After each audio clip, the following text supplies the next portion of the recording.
अस्सलाम वालेकुम। वीडियो के फीडबैक से पता चला है कि स्टूडेंट के लिए एक मसला है कि जो क्लिनिकल सब्जेक्ट्स हैं, एक तो वो रिसेंटली पढ़े होते हैं और एक उन पे ग्रिप भी होती है, तो वो तो स्टूडेंट्स के लिए इजी है पास करने। लेकिन मसला आता है बेसिक्स की तरफ, जो हमारी इनिशियल सब्जेक्ट थे वेटनरी में, लाइक फार्माकोलॉजी, एपिडेमियोलॉजी एक्सेट्रा। तो इसके लिए मैंने एक एफ़र्ट की है। I will make short videos on the basics of this subject. पहले हम स्टार्ट करेंगे फार्माकोलॉजी से। इसके अलावा अगर कोई सब्जेक्ट आप ऐड करवाना चाहें तो वो आप कमेंट में या ईमेल के थ्रू जो है वो मुझे फ़ीडबैक दे सकते हैं। फार्माकोलॉजी में जो सबसे बेसिक सिस्टम है वो हमारा नर्वस सिस्टम है, जिसको समझना बहुत जो है वो ज़रूरी है। और कुछ टर्म्स हैं जो आज के लेक्चर में या वीडियो में जो है मैं आपको बताऊँगी। तो चलते हैं नर्वस सिस्टम की तरह। नर्वस सिस्टम जो है हमारे पास डिवाइड हम इसे करते हैं सेंट्रल नर्वस सिस्टम में एंड पेरिफेरल नर्वस सिस्टम में। सेंट्रल नर्वस सिस्टम को फर्दर हम ब्रेन एंड स्पाइनल कॉर्ड में डिवाइड करते हैं और पेरिफेरल को हम फर्दर ऑटोनॉमिक एंड सोमैटिक में करते हैं। पेरिफेरल नर्वस सिस्टम जो है ये बॉडी के ऑर्गन्स को ब्रेन से कनेक्ट करता है, यानी कि बाकी बॉडी का जो कनेक्शन है उसका ब्रेन के साथ करता है। इसमें हमारे पास जो ऑटोनॉमिक है, ऑटो से खुद जाहिर है कि ये ऑटोमेटिक चलेगा, इसलिए ये इनवॉलेंट्री है जो हमारे कंट्रोल में नहीं है।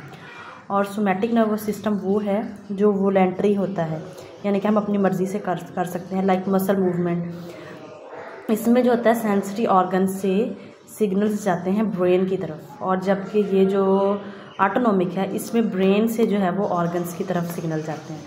अच्छा जी, अब ऑटोनॉमिक को हम फर्दर डिवाइड करते हैं सिंपैथेटिक एंड पैरासिम्पैथेटिक में। सिंपैथेटिक जो है ये फाइट एंड फ्लाइट मोड है और parasympathetic rest and energy conservation का मोड है।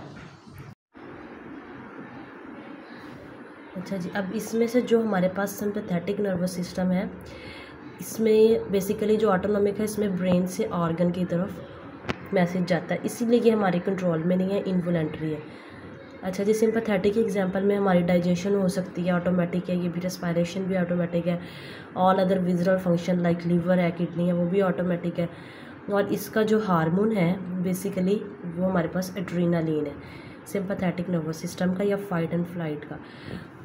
उसके बाद हम आते हैं जी क्लासिफिकेशन ऑफ नर्व सेल के पीछे, जिसकी बेसिकली दो टाइप के न्यूरॉन्स हैं हमारे पास। मोटर न्यूरॉन्स जिनको हम इफ्रंट कहते हैं। इफ्रंट का मतलब है ऊपर से नीचे की तरफ जाना, यानी कि ब्रेन से ऑर्गन्स की तरफ। दूसरी है सेंसरी न्यूरॉन्स जिसको हम एफ्रंट कहते हैं। एफ्रंट का मतलब है ऊपर की तरफ जाना, यानी कि हमारे ऑर्गन से ब्रेन की तरफ जो न्यूरॉन्स जाती हैं। उसके बाद है रिसेप्टर्स। क्या है रिसेप्टर्स? वो बायोलॉजिकल मॉलिक्यूल्स हैं जिनके साथ ड्रग जो है वो बाइंड करती है और अपना जो है इफेक्ट प्रोड्यूस करती है, लाइक एंजाइम हो सकते हैं और प्रोटीन स्ट्रक्चर्स हो सकते हैं। अच्छा जी, अब हमारे पास कुछ मेजर डिफरेंसेस हैं जो कि आपके MCQ पॉइंट ऑफ व्यू से भी इम्पोर्टेंस रखते हैं, like difference between neurotransmitter, local mediators and hormones. ठीक है, न्यूरोट्रांसमीटर क्या है? ये मीडिएटर्स हैं chemical for transfer of nerve impulse from one neuron to other. ठीक है, और या एक न्यूरॉन से दूसरे न्यूरॉन का तक मैसेज ट्रांसफ़र करते हैं या एक न्यूरॉन से ऑर्गन को करते हैं।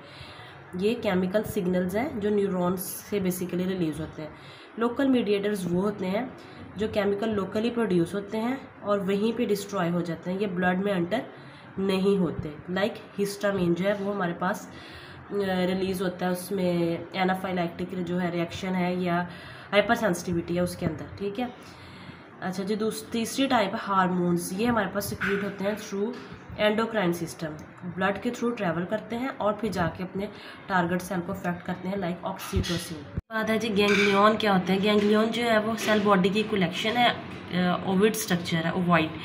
ठीक है, बेसिकली ये कनेक्शन सेंटर है between two neuron, relay station कह लें आप इसको। ठीक है, जिसमें वन न्यूरॉन जो है वो एंटर होती है और अदर न्यूरॉन जो है वो एग्जिट होती है।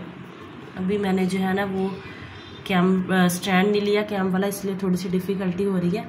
लाइक अगर हम ये कह लें कि ये ब्रेन है और ये ऑर्गन है, ब्रेन से न्यूरॉन जो पहली न्यूरॉन जा रही है, ठीक है, उसको हम प्री गैंग्लियोनिक न्यूरॉन कहेंगे, फर्स्ट न्यूरॉन जो जाती है। उसके बाद ये यहाँ पे जो है ख़त्म होती है और दूसरी न्यूरॉन यहाँ से शुरू होती है। ये जो कनेक्शन सेंटर है बिटवीन न्यूरॉन 1 एंड न्यूरॉन 2, इसको हम गैंग्लियन कहते हैं, ठीक है। इसमें मल्टीपल डायरेक्शंस में भी जा सकती हैं। न्यूरॉन 1 को प्री गैंग्लियोनिक न्यूरॉन कहेंगे और जो न्यूरॉन 2 है उसको पोस्ट गैंग्लियोनिक न्यूरॉन कहेंगे, और ये हमारा ऑर्गन है। ये टर्म्स आगे बार बार यूज़ होंगे, इसलिए इनको क्लैरिफाई कर लें।